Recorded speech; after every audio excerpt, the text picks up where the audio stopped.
Salut les amis, on se retrouve pour une deuxième vidéo aujourd'hui où on va parler de ce match Lyon-Paris Saint-Germain, une victoire du Paris Saint-Germain et qu'est-ce que je suis content parce que forcément j'ai regardé ce match de Liverpool dans l'après-midi, je me suis dit oula, bah dis donc les Parisiens j'espère qu'ils vont au moins répondre à distance à cette équipe de Liverpool. Et ils l'ont fait. Alors c'est vrai qu'on a été beaucoup moins solide que Liverpool défensivement, mais n'empêche qu'offensivement c'est une belle prestation des Parisiens. Les Parisiens ont quand même obtenu 2,41 d'XG. On a énormément dominé sur la première période, même si finalement, en termes d'occasions extrêmement dangereuses, en première période, il n'y en a pas tant. Il y en a eu quelques-unes, mais il n'y en a pas énormément. C'est en début de seconde période où on revient extrêmement bien, où on marque ces deux buts. Donc le premier d'Hakimi et le deuxième de Dembélé. D'ailleurs ce but d'Hakimi est absolument, je le trouve très beau, hein, une belle ressortie de balle, également un bon travail de Barcola sur le côté qui décale, enfin qui envoie ce centre à rater pour Achraf Hakimi qui n'a plus qu'à envoyer une grosse frappe. Et Dembélé par contre, le but de Dembélé je le trouve absolument magnifique et même le dernier but d'Hakimi je le trouve très beau également.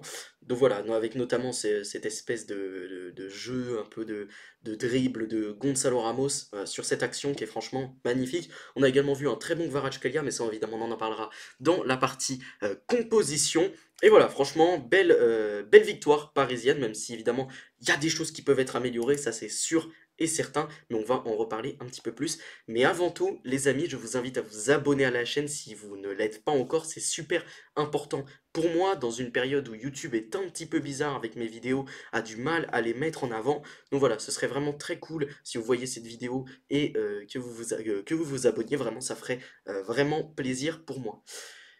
Et donc on a cette victoire parisienne avec un doublé d'Hakimi, Hakimi qui dans la dernière période était peut-être un peu moins bon, là il revient très bien ce soir, il a fait un bon match défensivement comme offensivement, d'ailleurs là on a pris l'eau, c'est plutôt le côté gauche que le côté droit, de Nuno Mendes, hein, ce côté gauche, où franchement j'ai trouvé Nuno Mendes pas forcément sensationnel défensivement, même si offensivement évidemment il a beaucoup apporté, ça ne change pas, Dembélé qui en plus de ça est buteur, donc c'est son 17e but en Ligue 1, donc ça, voilà, ça fait de deux belles stats pour lui. Comme j'ai dit, le Paris Saint-Germain a beaucoup dominé. On voit évidemment les 65% de possession. Pour autant, en face, on avait une équipe lyonnaise qui a tenté de rester le plus compact possible. Et franchement, en première période, on l'a vu, on a eu beaucoup de mal à s'insérer dans ce bloc particulièrement défensif de Lyon. Hein, vraiment un bloc très compact. Donc voilà, franchement, c'était une belle performance défensive de Lyon en première période. Puis ensuite, on a réussi, enfin, les espaces se sont un petit peu ouverts, parce qu'évidemment, Lyon ont tenté de jouer quand même. Hein. Il y a deux équipes sur le terrain, ont tenté d'attaquer. Et c'est ce qu'on a vu, des espaces se sont un petit peu ouverts, et au final, Hakimi et Dembélé en ont profité, même s'il faut quand même le dire que ces Lyonnais ont su se créer 1,44 d'XG, ce qui est beaucoup pour une équipe comme le Paris Saint-Germain, qui est censée être première de Ligue 1, qui est censée être également très solide défensivement. Là, c'est vrai que ce soir, on a quand même beaucoup encaissé d'actions. Au final, il y a 14 tirs et quand même 3 grandes chances, tandis que du côté du Paris Saint-Germain, bon, on a quand même beaucoup plus d'XG, 2,41. Je pense qu'on a même vendangé quelques occasions, même si bon, on a quand même surperformé sur ce match, donc c'est très bien. Et on a eu 5 grandes chances, 15 tirs. Donc voilà, c'est des stats, je dis, qui sont pas égales non plus, parce que le Paris Saint-Germain a quand même un d'XG en plus, mais au niveau des tirs, on voit qu'on en a qu'un seul de plus. Au niveau des grandes chances, on en a que 2 de plus, et au final, on en a vendangé 2. Donc voilà, c'est pas forcément une rencontre absolument sensationnelle des Parisiens. Mais moi, ce que j'ai aimé, c'est que ce Paris Saint-Germain encaisse le premier but lyonnais et derrière réagit immédiatement avec ce but d'Achraf Hakimi, surtout que le but de Ryan Cherki bah déjà est beau, vient sur une action collective où franchement je trouve que le PSG se fait un petit peu malmener, et également sur le but de Tolisso. Alors je vous avoue, ce but là m'effraie un peu parce que je savais que sur les centres on n'était pas forcément sensationnel, et c'est vrai que pour le coup Pacho, qui a un plutôt bon jeu aérien, je pense qu'il aurait peut-être empêché ce but de Tolisso, surtout avec l'entrée de Lucas Hernandez, que encore une fois je trouve un petit peu emprunté hein, depuis son retour de blessure, c'est ce qui se comprend. Mais voilà, je pense que il y avait mieux à faire sur ces deux buts. Mais bon, c'est comme ça, on les encaisse. De toute façon, ça reste une victoire pour le Paris Saint-Germain. C'est évidemment très important au niveau classement, puisque Marseille en plus de ça a perdu, donc on se met à 13 points avant d'affronter Lille. Donc c'est très bien puisque ce sera notre prochain match en Ligue 1. Et je vous rappelle que cette semaine, mercredi, on affronte le Stade Briochin. Donc voilà, ce Paris Saint-Germain se met tranquille, pourra faire tourner face au Stade Briochin. Là, il y a eu une toute petite rotation. Donc il y avait Fabien Ruiz qui était sur le banc et Pacho du coup qui était sur le banc remplacé par Beraldo. Donc voilà, on a pu se mettre un petit peu tranquille. On fera tourner face au Stade Briochin. Ça ne m'étonnerait pas. Je pense même qu'on verrait Safonov dans les cages également. Voilà, ça me choquerait pas non plus, sachant que Donnarumma a quand même fait un gros match ce soir. Mais du coup, voilà, on se met un peu tranquille, on affrontera Lille et derrière, ce sera Liverpool. Donc voilà, je pense que Lille, ce sera la grosse équipe qu'on devrait aligner. Donc voilà, nos joueurs titulaires devraient avoir un petit peu de rythme dans les pattes avant d'affronter Liverpool. Donc ça peut également être une information bonne à prendre. Au niveau des statistiques détaillées, on voit quand même qu'il y a eu 7 tirs cadrés côté des Lyonnais. Alors, Donnarumma a fait un énorme match, il n'y a rien à dire, mais c'est vrai qu'il y a également eu quelques frappes qui se sont retrouvées dans les gants de Donnarumma, donc il a été mis en danger, mais pas énormément non plus, hein. Il y a quand même eu ces deux buts, évidemment, mais c'est vrai que ces Lyonnais ont su se montrer dangereux, mais de là, je pense, à obtenir une victoire, je ne pense pas. Je trouve que sur la globalité du match, la victoire est méritée pour les Parisiens, et on voit quand même qu'il y a eu 8 tirs cadrés, 5 grandes chances, mais il y en a quand même 3 de manqués, donc voilà. C'est vrai que ces Parisiens auraient quand même pu mettre encore plus de buts, et surtout, moi, je retiens que la performance défensive n'a pas forcément été énorme du côté du Paris Saint-Germain. Encore une fois, je trouve que la défense des centres c'est un peu complexe et je trouve que voilà, sur le but de Cherki on se fait un peu mélanger. J'ai l'impression que on a été un peu passif sur ce but de Ryan Cherki, donc ça reste à voir. Mais moi j'aimerais voir des améliorations vraiment dans le domaine défensif parce que je trouve que le Paris Saint-Germain encaisse encore un peu trop d'actions. Alors pour ce qui est des notes du match, on a vu que Dembélé a obtenu la note de 8 selon FotMob, évidemment il marque son but. Finalement il n'a pas touché énormément de ballons, on voit au niveau des passes déjà 88% de passes réussies, mais quand même 1,68 XG, il marque son but. C'est vrai qu'il s'est retrouvé pas mal de fois dans des positions pour marquer. Je pense notamment à cette action où Clinton Mata fait cette espèce de sauvetage miraculeux. D'ailleurs, j'ai eu très peur pour Clinton Mata qui se soit blessé parce qu'évidemment, même si je suis parisien, bah, les images de Mata, quand même, elles faisaient un peu peur au début. Mais au final, voilà, Mata a pu terminer son match. Mais voilà, c'est évidemment, le but est vide. Ousmane Dembélé rate l'action. Donc, déjà, moi, j'ai eu un peu peur. Je vous avoue, je me suis dit, oula, est-ce que Ousmane va rater son match, va repartir dans ses travers? Non, puisqu'il marque ce but, un très, très, très beau but du pied gauche. Et il a quand même manqué deux grandes chances, hein. Donc, les deux grandes chances qui ont été manquées, c'est lui. Il y a quand même eu un tir bloqué. Par contre, voilà, 26 ballons touchés, c'est pas énorme. Même si, voilà, on a quand même vu quelques fois un peu à la distribution, même si on n'a pas énormément, même si c'est pas aussi, je veux dire, proéminent que face à Brest, où on l'avait vraiment vu à la distribution. C'était vraiment son rôle face à Brest. Là, on l'a un peu moins vu à la distribution, mais il l'a quand même un peu été. Et il y a quand même 5 touches dans la surface adverse. Un dribble réussi, 3 passes dans le dernier tiers. Donc voilà, quand je vous ai dit qu'il était là à la distribution, évidemment, malgré ce poste très avancé, une passe longue précise. Défensivement, évidemment, il n'a pas des énormes stats. Ça, c'est plutôt pour Barcola et Gvara. Gvara et Barcola qui ont parfois un peu alterné dans ce match, même si on a globalement vu Barcola dans un rôle d'ailier gauche, mais également Kvaratskhelia, on l'a beaucoup vu dans un rôle axial également, avec un Dembélé qui était ailier droit. Ils ont beaucoup alterné, beaucoup permuté ces deux joueurs, et Kvaratskhelia a eu la note de 8,9 sur 10 selon FotMob, et franchement c'est mérité. Kvaratskhelia a fait un énorme match, et on voit qu'il est de plus en plus en train de s'intégrer dans cette équipe du Paris Saint-Germain, donc c'est vraiment génial. Au final, il n'a joué que 68 minutes. Moi, j'aurais aimé le voir peut-être marquer un but, mais bon, il a quand même délivré cette passe décisive pour Dembélé. Et voilà, il a fait quand même un bon match. 4 occasions créées, c'est quand même assez énorme. Au niveau des passes réussies, il est à 92%. Malheureusement, il a quand même manqué une grande chance, mais on lui en tiendra pas rigueur parce qu'il y a quand même la victoire à la clé. 61 ballons touchés, on a touché par contre beaucoup plus que Dembélé qui n'en avait touché que 26. 4 touches dans la surface adverse, mais surtout au niveau des dribbles réussis, la stat est assez impressionnante. 7 dribbles sur 9 réussis, c'est vraiment une très bonne statistique et Kvaratskhelia a fait très très mal à cette équipe lyonnaise, notamment voilà, cette défense lyonnaise qui en encaisse 3 ce soir et que j'ai trouvé très solide en première période, mais en deuxième période, quand les espaces se sont ouverts, Kvaratskhelia s'est régalé, même si en première période, on l'a quand même vu pas mal de fois très remuant. Mais voilà, il a quand même fait très mal à cette défense lyonnaise. Il y a également 3 passes dans le dernier tiers, évidemment, on l'a quand même vu un petit peu à la distribution. Un centre réussi, une passe longue précise. On voit qu'il tire les corners également, ça c'est intéressant. On n'avait pas de tireur de corner vraiment attitré. On voit Mendes parfois les tirer, parfois Vitinha, parfois Dembélé. Là, on voit également Gvara le faire, donc peut-être que ça pourrait être lui notre tireur sur la suite. Et on voit un tacle réussi, une interception, deux actions défensives, cinq récupérations. On savait que Kvaratskhelia c'était un joueur qui défendait beaucoup, c'était déjà une de ses qualités à Naples.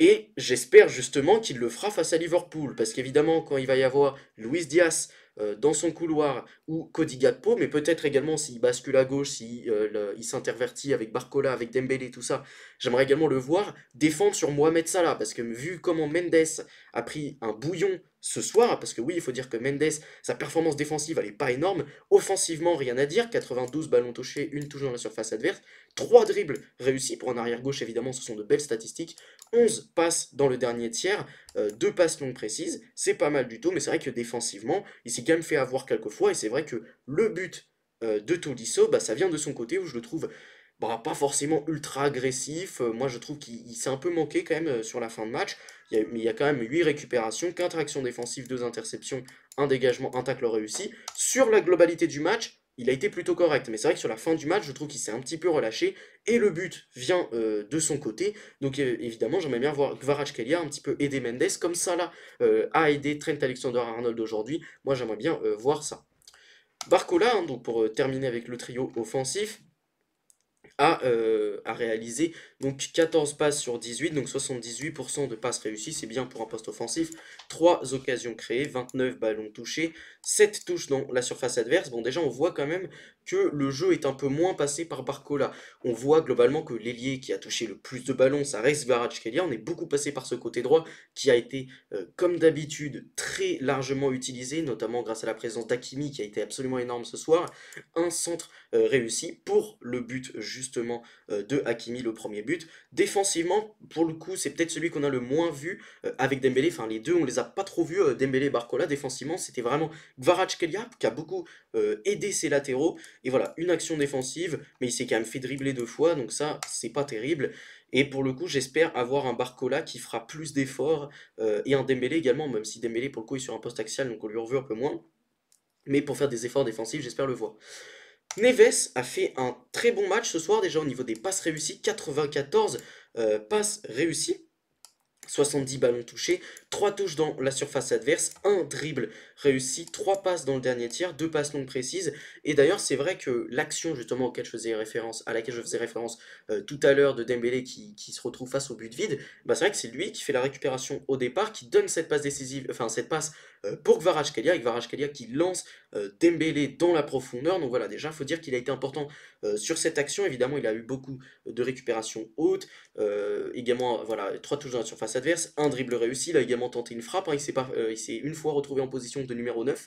3 passes dans le dernier tiers, évidemment, ça j'ai déjà relevé, mais évidemment, défensivement, absolument énorme, comme d'habitude, avec une grosse activité à la récupération, une récupération, 10 actions défensives, 2 interceptions, un dégagement de la tête, 2 dégagements, un blocage, un tacle réussi, comme d'habitude, grosse activité. Vitinha, évidemment, dans ce poste de métronome, un peu de maestro, il a été, comme d'habitude, très bon.